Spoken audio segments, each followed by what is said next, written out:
Para figur publik dan aktivis berbondong-bondong mengumpulkan donasi dan menuju lokasi terdampak bencana banjir di Sumatera untuk menyalurkan bantuan. Hal tersebut juga dilakukan salah satu influencer, Ferry Irwandi, yang juga figur publik selama ini lantang bersuara atas nama rakyat. Dalam waktu 24 jam, Ferry berhasil mengumpulkan donasi sebesar 10 miliar rupiah. Tentu saja nominal tersebut didapatkan dari seluruh warga Indonesia yang ingin menyalurkan bantuan untuk masyarakat.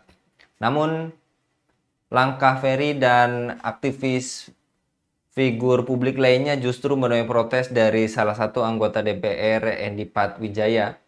Saat mengadakan pertemuan dengan Kementerian Komunikasi dan Digital, Endi Patwijaya seolah menyindir langkah para aktivis seperti Ferry tersebut. Salahkah gerakan masyarakat untuk membantu korban yang terdampak di 3 provinsi Pulau Sumatera tersebut? Apa yang sudah dilakukan oleh anggota Dewan Endi Patwijaya? Etiskah pernyataannya? Untuk membahasnya kami terhubung dengan Bung Rizky Awal dari Indonesia Justice Monitor. Kita sapa terlebih dahulu. Assalamualaikum warahmatullahi wabarakatuh, Bung Rizky. Waalaikumsalam warahmatullahi wabarakatuh, Mas Anggi dan teman-teman dari Khilafah News Channel dimanapun berada. Semoga kondisi kita tetap sehat, tetap waras, tetap merdeka untuk melawan ketidakadilan yang ada di negeri ini. Ya, masalah walaupun sudah beredar juga ya, Bung, seperti biasa, nyatakan pernyataan, kemudian membuat gaduh dan akhirnya konfirmasi permintaan maaf gitu ya, Bung Rizky. Lantas, menurut Anda bagaimana terhadap kinerja pemerintah dalam mengatasi musibah banjir ini? Apakah sudah sigap dan cepat dalam penanganan bencana di Sumatera, dan apakah aksi solidaritas warga juga sangat dibutuhkan bagi para korban? Ya, yang pertama saya ucapkan terima kasih atas bergerak cepat aktivitas yang dilakukan oleh pemerintah sehingga sangat tanggap sekali ya kecepatan mereka untuk bisa melakukan pertolongan pertama di kawasan terdampak bencana utamanya di Aceh ya. Eh, ini kita acungi jempol untuk pemerintah daerah ya, pemerintah daerah ya yang sudah kita tahu sendiri ya beredar banyak betapa salah satunya Gubernur Aceh Mualim ya, Muzakir Manaf itu merasa punya beban moral yang cukup besar dalam berupaya untuk bisa memberikan kecepatan, ketepatan untuk pertolongan kepada rakyatnya gitu. Ini yang menjadi simbol bahwasanya ternyata masih ada pejabat berhati manusia. Satu itu. Tapi bagaimana untuk kondisi di pusat ya? Yang katanya sudah menggelontorkan ratusan miliar segala macam sampai saat ini, kalau kita lihat ketika Pak Presiden eh, Prabowo datang ya ke Aceh belakangan ini ke Tamiang gitu, itu berkat keinginan Pak Prabowo datang. Mungkin kalau Pak Prabowo datang itu tiap hari, mungkin kondisinya akan jadi lebih baik Pak gitu ya. Karena kenapa? Karena sigapnya pemerintah yang berasal dari pusat untuk membangun tenda-tenda, membangun sarana-sarana agar mempermudah kedatangan Pak Presiden. Nah, ini ya, bukan mempermudah urusan masyarakat ya, tapi mempermudah kedatangan Pak Presiden. Kita masih melihat banyak sekali gelar-gelar ABS ya, asal Bapak senang yang terjadi untuk melayani pejabat-pejabat di atas. Sementara rakyat itu punya kondisi yang luar biasa parahnya ya. Sampai video ini dibuat saja misalnya itu ada beberapa daerah yang belum tercover bantuan ya. Yang katanya tidak mencekam di dunia nyata ya.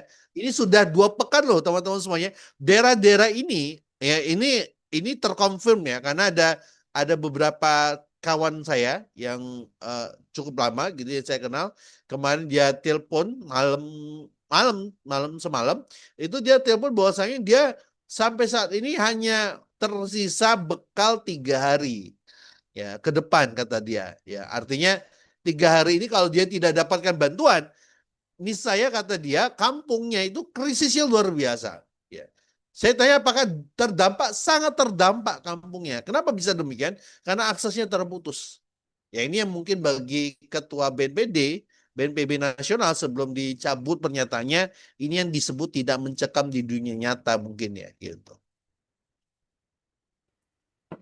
Yang tadi telah Anda paparkan, kok bisa-bisanya juga anggota DPR juga salah satu banyak pejabat mengucapkan pernyataan yang seakan meremehkan donasi yang dikumpulkan oleh masyarakat. Padahal masyarakat sedang berduka dan butuh bantuan yang tadi juga Anda paparkan hanya menyisakan 3 hari ke depan saja. Apakah ini menunjukkan minimnya sensitivitas dan etika pejabat publik, Bung? Ya, saya tidak tahu di mana etika, cara berpikir, logika mereka ketika menghadapi kondisi ini ya teman-teman semuanya. Karena gini, kalau non pemerintah melakukan penggalangan donasi itu wajar karena mereka tidak punya kekuasaan dalam hal mengatur pola keuangan negara. Sehingga yang mereka lakukan adalah menghimpun dana-dana tadi agar disalurkan dari masyarakat ke masyarakat. Maka wajar kalau kita lihat tidak sekedar Ferry Irwandi, lembaga filantropi, masyarakat biasa, masyarakat awam, selebgram, influencer di berbagai tempat tumpah ruah untuk melakukan penggalangan dana. Meskipun penggalangan dana ini mendapatkan kritik juga nih dari Menteri Sosial, katanya tidak boleh begitu caranya gitu. Harus izin dulu, harus daftar dulu, nanti biar jelas nanti dibuat apa, dari mana gitu. Ini kalau begini ini agak lama nih responnya. Sementara apa yang terjadi di tengah-tengah masyarakat di Sumatera Barat, di Sumatera Utara dan Aceh itu mereka sangat membutuhkan sekali kebutuhan-kebutuhan yang sangat terdesak sifatnya. Ya, tidak perlu masalahnya perizinan. Ini wajar kalau misalnya masyarakat biasa, orang awam dan pemerintah melakukan donasi, melakukan pengumpulan donasi. Agak tidak wajar menurut saya ketika pemerintah yang punya kekuatan, punya pendanaan, punya legalitas itu melakukan donasi gitu loh. Ya, mengumpulkan uang dari masyarakat untuk membantu masyarakat yang ada di Aceh misalnya. Padahal tuh kita ngelihat ya untuk bangun pesantren yang roboh saja pemerintah bisa mengucurkan dana 125 miliar rupiah. Teman-teman bisa cek di apa berita itu pemerintah memberikan bantuan senilai 125 miliar kepada salah satu bangunan pesantren yang roboh gitu. Sementara kalau kita lihat dana 125 miliar ini untuk Aceh bukan sesuatu yang sedikit ya untuk saat ini. Ini cukup besar dan itu untuk bisa mengcover yang tadi kata menteri apa dari kepala BNPB ini tidak mencekam di dunia nyata gitu. Ini 125 miliar ini itu berarti 12 setengahnya kali lipatnya donasinya Ferry Irwandi di kawasan terdampak bencana ini menurut saya. Jadi kalau ada anggota DPR itu yang mengatakan ya mereka itu harusnya melihat pemerintah sudah banyak mengeluarkan ratusan miliar. Menurut saya pemerintah belum cukup mengeluarkan pernyataan begitu gitu. Ya, pemerintah itu harus menormalisasi 3 wilayah itu, Sumatera Utara, Sumatera Barat, dan Aceh. Kebutuhannya sangat mendesak, Pak. Gitu. Kalau pemerintah pusat, kalau DPR tidak bisa mendorong pemerintah untuk menetapkan bencana nasional, janganlah menjadi bencana baru bagi masyarakat yang tertimpa musibah. Gitu. Ya. Dan menurut Anda sampai kapan publik harus menyaksikan elit politik yang bersikap sinis, saling sindir, serta juga ada juga yang flexing gitu ya Bung di saat rakyat Sumatera sedang kesusahan. Lantas bagaimana seharusnya empati pejabat di tengah musibah besar ini Bung? Jangan sampai tadi Anda sampaikan malah menjadi bencana baru Bung. Ya, itu agak agak lucu juga ya. Dia ngomong donasi segala macam, tapi dia make jam yang cukup mahal, pakai mobilnya berlimpah. Ya, Bu, satu mobil lah direlakan lah untuk masyarakat Sumatera Barat, Sumatera Utara dan Aceh gitu ya. Ini baru tiga tempat. Ini kan gini, teman-teman semuanya.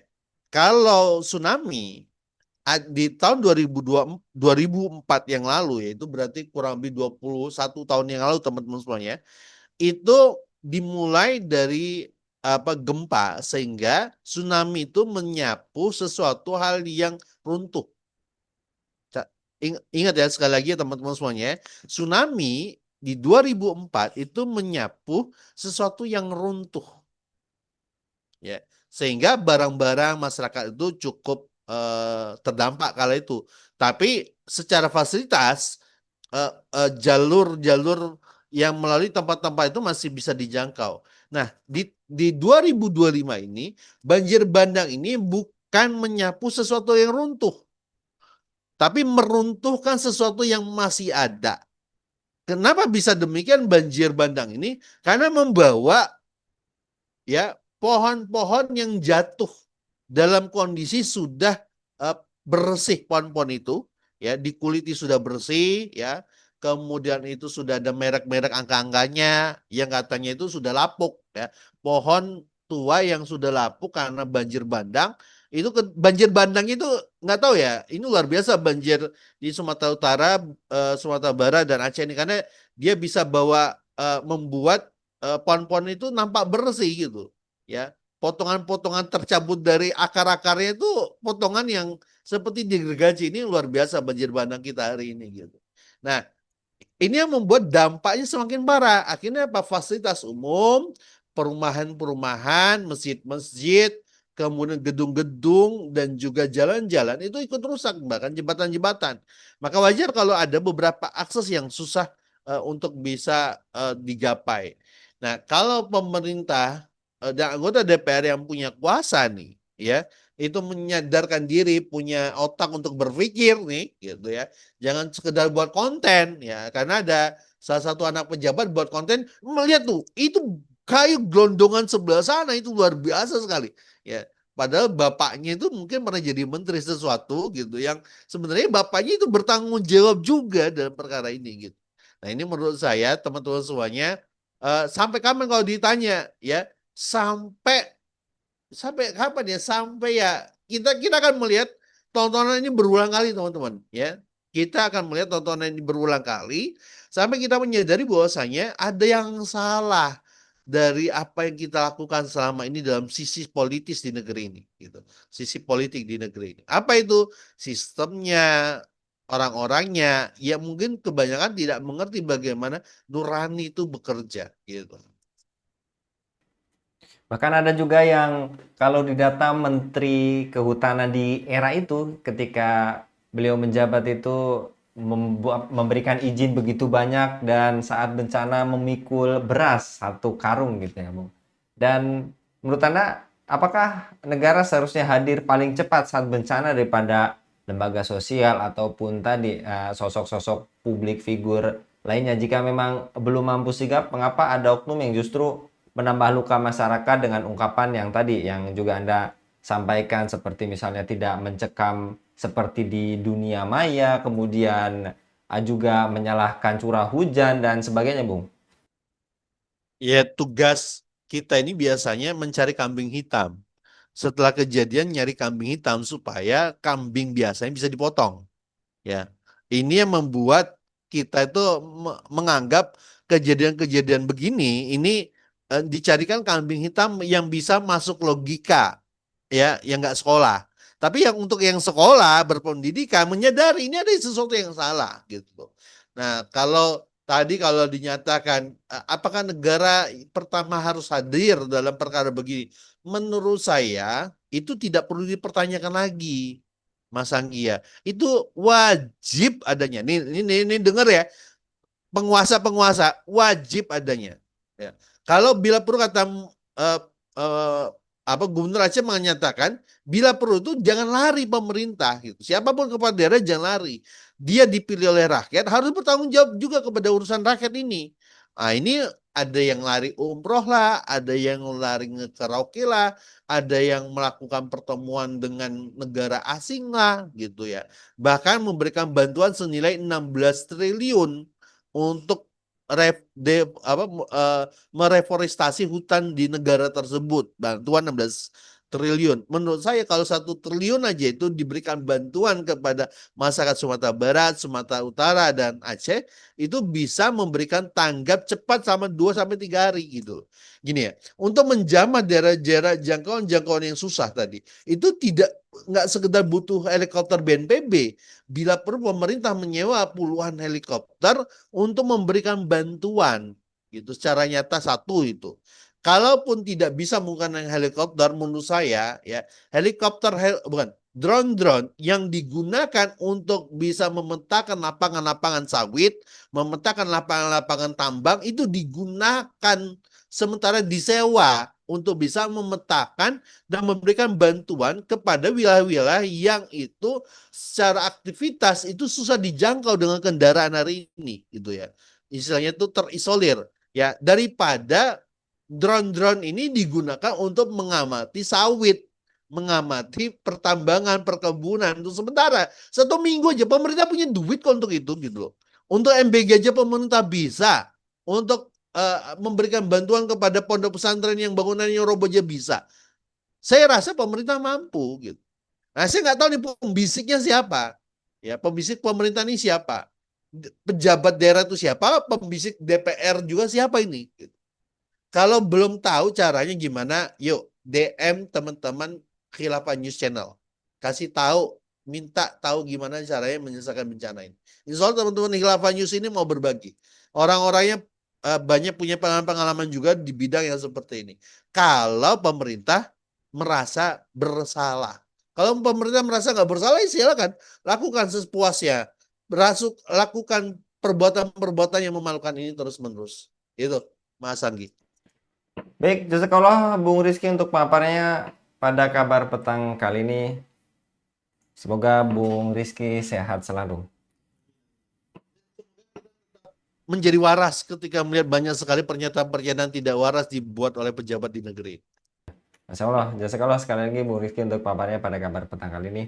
Demikian pemirsa Khilafah News, dukung dengan subscribe, share, dan like. Semoga menjadi kebaikan bagi kita semua di dunia dan di akhirat. Saya Anggi Suara undur diri. Assalamualaikum warahmatullahi wabarakatuh.